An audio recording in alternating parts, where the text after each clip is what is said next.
아이의 마음이 보이는 하버드 대화법 강의. 부모의 문답법.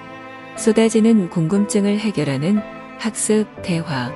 배워나가는 대화의 관건은 말하는 내용이 아니라 방식이다. 그런 양질의 대화를 나누다 보면 아이들은 자신이 갖고 있던 믿음 중 어떤 부분이 잘못되었는지를 알아차리고 이를 바꿔나가고자 한다. 어른도 마찬가지다. 부모는 아이와 진실한 대화를 나누며 아이의 생각을 통찰하고 이를 바탕으로 더 나은 부모가 되어간다. 신념을 완전히 바꾼다는 건 결코 간단하지 않으며 당장 어떻게 할 수 있는 일도 아니다. 하지만 변화는 사소한 순간에 오랜 대화 속에서 분명히 일어난다. 아이가 실수를 자연스럽게 받아들일 수 있도록 돕는 것은 그런 변화의 시작이라 할 수 있다. 배움의 최종 목표는 무엇일까? 보통은 전 과목에서 우수한 성적을 받아 인류대학에 입학해 연봉이 높은 직장에 취직하는 것을 떠올리곤 하지만 사실 학습의 근원을 따지고 보면 그건 올바른 목표라고 할 수 없다. 원래 학습의 본질은 아이가 관심 갖는 분야에 다가가기 위한 수단이다.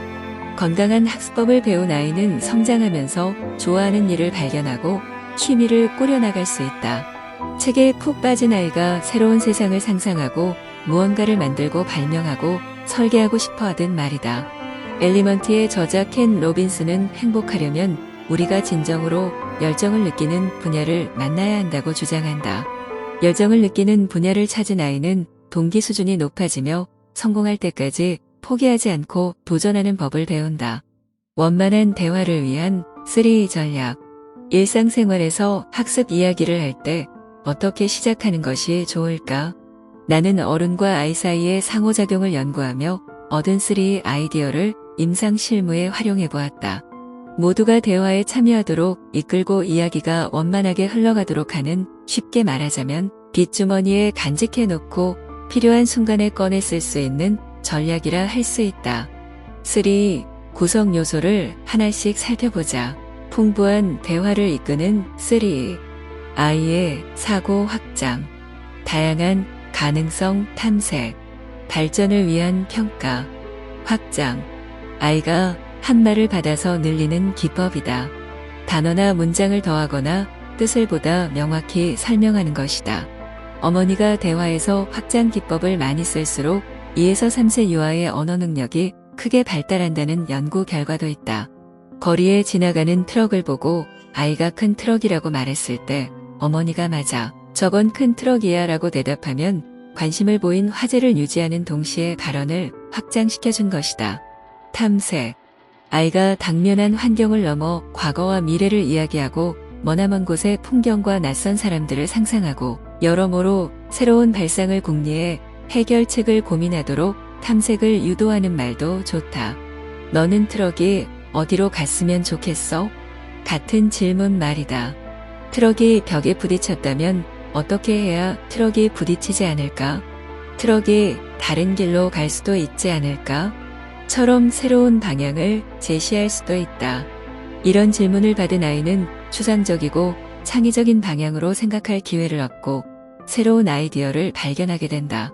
책을 읽을 때 세상의 경계가 확장되는 것처럼 상상하고 예측하고 가설을 세우는 것도 같은 역할을 한다. 탐색 과정에서는 탈맥락적 언어를 사용하는 경향, 즉 추상적 생각이나 눈앞에 없는 대상을 이야기하는 경향이 있다. 쉽게 말해 집은 구체적이고 건축은 탈맥락적이다. 어휘력과 스토리텔링을 키워주는 탈맥락적 언어를 발달시킬 가장 좋은 방법은 부모가 본보기를 보이는 것이다. 이야기를 들려주는 간단한 방법으로도 모범이 될 수 있다. 책 내용 일부를 들려주거나 시간과 장소의 제약에서 벗어나 어떤 주제를 다루거나 예나 아니오로 대답할 수 없는 개방형 질문 위주로 대화를 나누어 보는 것이다. 평가. 아이에게는 자신의 사고, 아이디어, 전략, 계획을 비판적인 시선으로 생각해보는 평가 과정이 필요하다. 잘 배우고 평가하기 위해서는 일정 수준의 자기 연민이 필요하다. 자기 연민이 없으면 자기 비판적 성향이 지독하게 강해질 수 있다. 평가란 부정적으로 비판하는 것이 아니라 생각과 느낌을 좀 더 객관적으로 고려하도록 하는 긍정적인 행위다. 평가 자체를 부담과 공포가 아니라 질문을 돌아볼 기회를 만드는 일시 정지 버튼으로 생각하자. 그래야 아이도 한층 더 깊이 있는 질문과 아이디어를 꺼낼 수 있으며 자기 자신을 신뢰하는 방법을 익히게 된다. 감정을 다채롭게 표현하는 공감 대화. 공감을 어려워하는 요즘 아이들. 성취와 성공에 지나치게 집착하는 현대사회의 특성 때문에 요즘 아이들은 다른 사람에 대해 깊이 생각하는 것을 더욱 어려워한다. 말하자면 각자 도생 사고방식인 것이다. 하지만 옳고 그름을 따지는 평가에 지나치게 집중하면 걱정이 너무 커져서 감정을 알아차릴 정신적 여유가 없어지고 도움의 손길을 뻗을 기회도 놓쳐버리고 만다. 그렇게 성장한 아이들은 거품처럼 부푼 자기 감정에만 매몰된 탓에 나 자신과 타인이 정확히 어떤 감정을 느끼는지 헤아리지 못한다. 이런 성향은 청년들에게도 나타난다. 2000년에 대학생이었던 사람들과 2010년에 대학생이었던 사람들을 비교한 결과를 보면 최근 학생들의 공감척도 수치가 더 낮다는 걸 알 수 있다. 그 중에서도 고통받는 사람들을 염려하는 공감적 관심 수준이 조망 수용 능력과 더불어 크게 떨어졌다. 하지만 이건 아이들 탓이 아니다. 아이들은 타인을 이해하고 배려하는 것은 물론이고 심지어는 얼굴을 마주보는 것조차 중요치 않다고 여기는 환경에 그저 반응하고 있을 뿐이니 말이다. 부모의 공감 능력이 곧 아이의 공감 능력. 아이가 자폐 스펙트럼 장애를 비롯해 유사한 상황을 겪고 있다면 공감 능력을 부모 자신에게까지 넓혀 발휘해야 한다. 이런 아이들은 대개 의사 표현을 어려워하기 때문에 부모가 먼저 아이가 원하는 바를 알아채고 충족시켜주기란 결코 쉽지 않다. 연구자 크리스틴 네페는 이럴 때 스스로를 긍정적이고 애정 어린 목소리로 대하면 수치심, 죄책감, 자책의 소용돌이를 멈출 수 있다고 설명한다. 실제로 내가 아는 많은 부모가 아이를 상대하며 좌절스러운 상황을 마주했을 때 오늘은 조금 어렵네. 그래도 늘 그랬듯 금세 해결되겠지 같은 주문을 만들어 외우는 것으로 도움을 받았다. 창의력을 키워주는 자유로운 놀이 대화. 놀이에 정해진 답은 없다. 아이가 아직 어릴 때라면 놀이 친구로서 부모가 곁에 대기해야 한다고 생각하지만 늘 그런 건 아니다. 모래밭이나 레고 상자 옆에 앉아있는 부모를 보면 저게 강아지야. 그런 파란색인가? 처럼 정답을 정해놓고 해설하듯 이야기하니 말이다.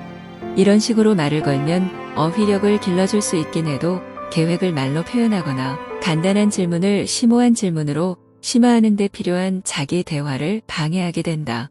게다가 서로가 고단해지는 탓에 부모에게도 아이와의 놀이가 또 다른 의무처럼 느껴진다. 아예 질문을 하지 말아야 한다는 뜻이 아니라 그런 질문이 탐색의 기회를 밀어낼 때 놀이의 핵심이 사라진다는 점을 알아두어야 한다는 것이다. 어린아이는 원래 같은 일을 반복하고 싶어 한다. 반복이 학습을 강화하고 만족감을 불러일으키기 때문이다. 하지만 계속 지켜봐야 하는 부모 입장에서는 한없이 지루하기만 할 뿐이다. 놀이는 즐거워야 한다. 부모도 아이도 부담스럽다고 느끼는 순간부터 진실하지 않은 행동을 하게 되는데 지루하지만 흥미로운 것처럼 오히려 애쓰는 것이 전형적 사례다. 하지만 아이는 어른이 꾸며낸 감정을 금세 알아차린다. 아이가 원하는 건 부모가 진심을 다해 자신에게 주목하면서 의견을 보태주는 것이다. 이거 봐라. 라면서 부모의 관심을 끄는 것도 다 이 때문이다. 잘 노는 아이 만들기. 아이의 속마음 들여다보기. 아이의 마음을 들여다보기 위해서는 감정에 초점을 맞추어야 한다. 어쩌면 아이는 제일 못하는 일을 제일 좋아할 수도 있고 조금이라도 못하는 것 같으면 일단 싫어하고 볼 수도 있다. 이는 해야 한다는 식의 표현과 원한다는 식의 표현을 얼마나 사용하는지로 알 수 있다. 만약 아이가 새로운 놀이를 해보고 싶어 한다면 구체적인 부분들을 함께 짚어주자. 예를 들어 새로 도전하려는 놀이가 오랜 시간을 필요로 한다면 앞으로 진행될 일정을 미리 고려해보는 것이다. 또 어떤 부분에 끌린 건지 어떤 부분을 개발하고 싶은 건지 질문하며 스스로 답을 찾을 수 있도록 유도하자. 준비 과정을 마치고 시작하기로 결심했다면 진행 과정을 정기적으로 평가하자. 도전의식과 의욕을 느끼는지, 서툰 부분을 도와주는 친구가 있는지, 혹여 불만이 생겼다면 무엇인지를 확인하는 것이다. 다음 예를 참고하자. 아이가 나는 축구를 못해. 그만둘 거야 라고 말했다. 흔한 대답. 시작한 지 얼마 안 됐잖아. 좀 더 노력해보자. 알겠지? 신선한 대답. 언제부터 그렇게 느끼기 시작했어? 더 하고 싶은 활동이 있어? 이유는 지금 그만두면 어떤 기분이 들 것 같아?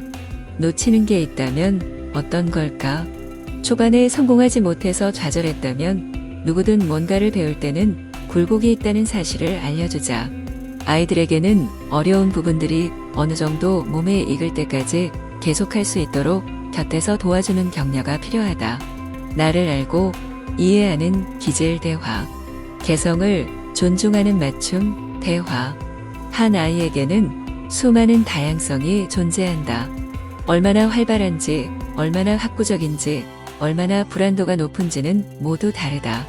이런 특성들은 아이마다 가지각색이며 시간이 지나면서 어느 정도 바뀌기도 한다. 학교에 입학해 새 친구를 사귀거나 새로운 활동을 시작하는 평범한 과정 속에서 기질이 여러 형태로 드러나는 것도 이 때문이다. 이럴 때 부모는 아이의 성장 과정을 지켜보며 필요한 부분을 채워주고 사회적으로 잘 적응할 수 있도록 도와주어야 한다. 이런 과정을 겪다 보면 아이는 점차 스스로를 알아가게 되고 별난 부분의 장점을 발견해 보듬고 조절하는 방법을 찾아간다. 걔는 수줍음이 많아 금세 흥분해 되게 까다로워라고 아이를 쉽게 단정지으면 중요한 본질을 빠뜨리게 된다. 게다가 기질을 확인하고 꼬리표를 붙이는 주체가 바로 부모인 스스로라는 사실을 잊어버리기도 한다. 이런 꼬리표는 대화뿐만 아니라 아이가 장래에 어떤 사람이 되는지에도 영향을 미친다. 양질의 대화를 나누다 보면 부모는 지속적으로 아이에 대해 많은 것을 세세히 알게 되고 아이 또한 부모를 전보다 더 잘 알게 된다.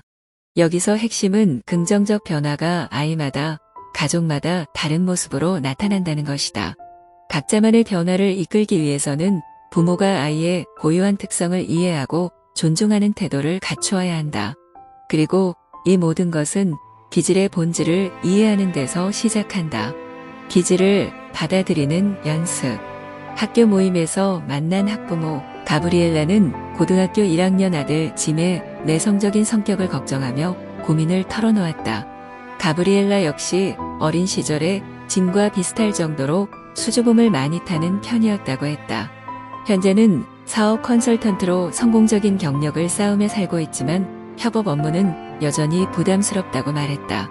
성인이 되고도 남들 앞에서 말하는 것이 너무 힘들어서 이득이 될 수 있는 기회들을 놓친 적도 있다고 했다. 가브리엘라는 짐이 같은 문제에 시달리지 않았으면 좋겠다고 말하면서 자신과 아들 모두 난독증이 있다는 사실을 고백했다. 나는 몇 주일에 걸쳐 짐이 난독증을 받아들이고 스스로를 격려할 수 있도록 도왔다. 내가 바란 건 짐이 외향적인 사람이 되는 것이 아니었다. 그보다는 스스로의 기질을 존중하고 한계를 시험해 보도록 돕고 싶었다. 나는 수전 케이리 지피란 콰이어트에서 설명한 침묵의 힘을 떠올렸다. 실제로 미국의 많은 학교가 내향성이 이끌어낼 수 있는 사려 깊음과 창의성을 무시하고 외향성만 우대하는 경향을 보인다. 사실 짐도 훌륭한 아이디어를 갖고 있었지만 주목받기를 원치 않았던 것뿐이다. 담임교사는 이 사실을 모른 채 짐이 의견을 말하지 않는 점만 보고 지적을 일삼았다. 나는 3E를 활용해 짐에게 왜 주목받고 싶지 않은지 물어보며 관점을 확장하는 것부터 시작했다. 짐은 제가 할 말이 괜찮은지부터 확실히 하고 싶어요라 대답했다. 나는 누구든지 불안정한 감정을 느끼며 오히려 그런 태도가 준비를 철저하게 한다는 점에서 도움이 되기도 한다고 말해주었다.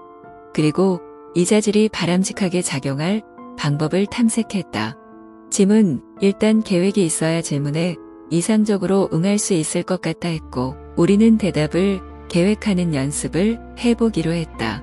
우선 책상에 포스트잇을 붙여놓은 뒤 생각들이 떠오르면 대강 써놓고 가장 마음에 드는 한 가지를 선택해 손을 들고 말하는 방법이었다.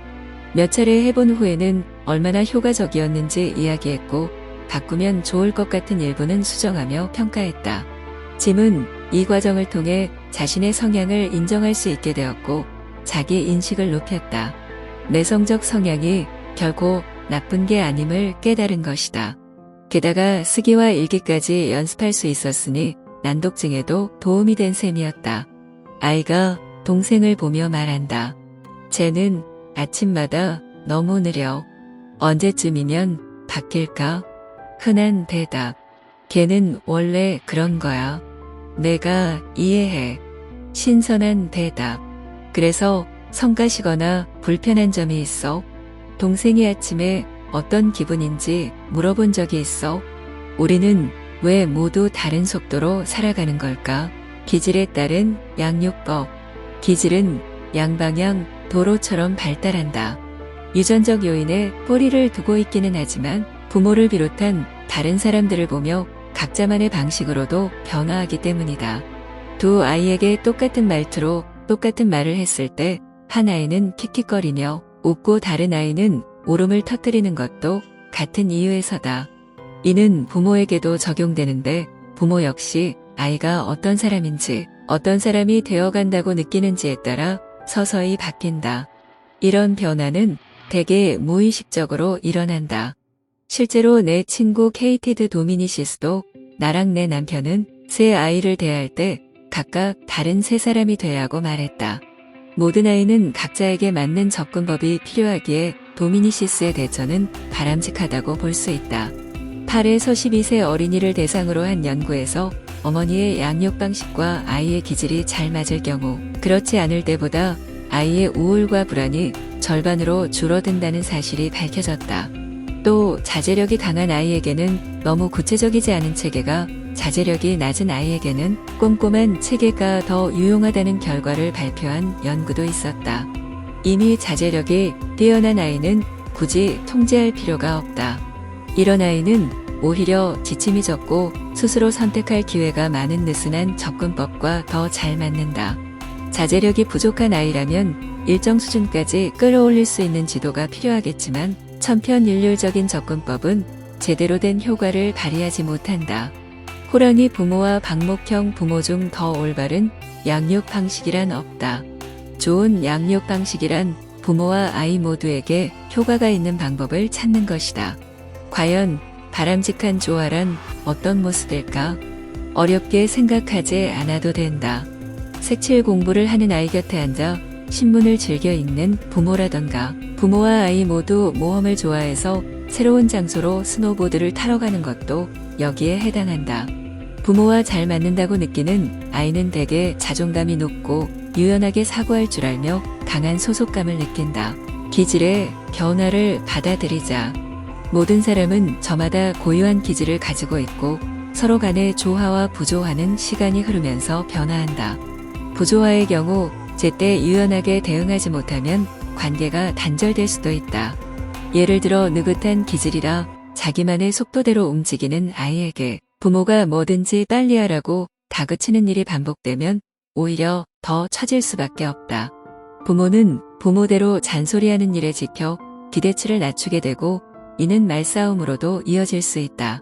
하지만 서로의 기질을 파악하고 잘 맞추어간 뒤 끝나면 충분히 긍정적인 변화를 만들어 나갈 수 있고 변화를 강요하지 않으면서도 각자의 기질이 어떻게 서로를 보완하거나 깎아내리는지 확인할 수 있다.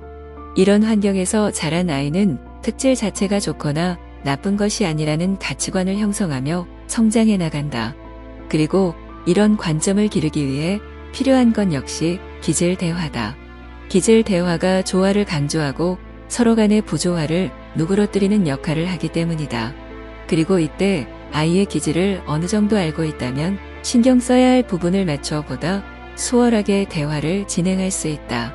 기질 대화는 아이가 꼬리표에 얽매이지 않게끔 이끄는 역할도 한다.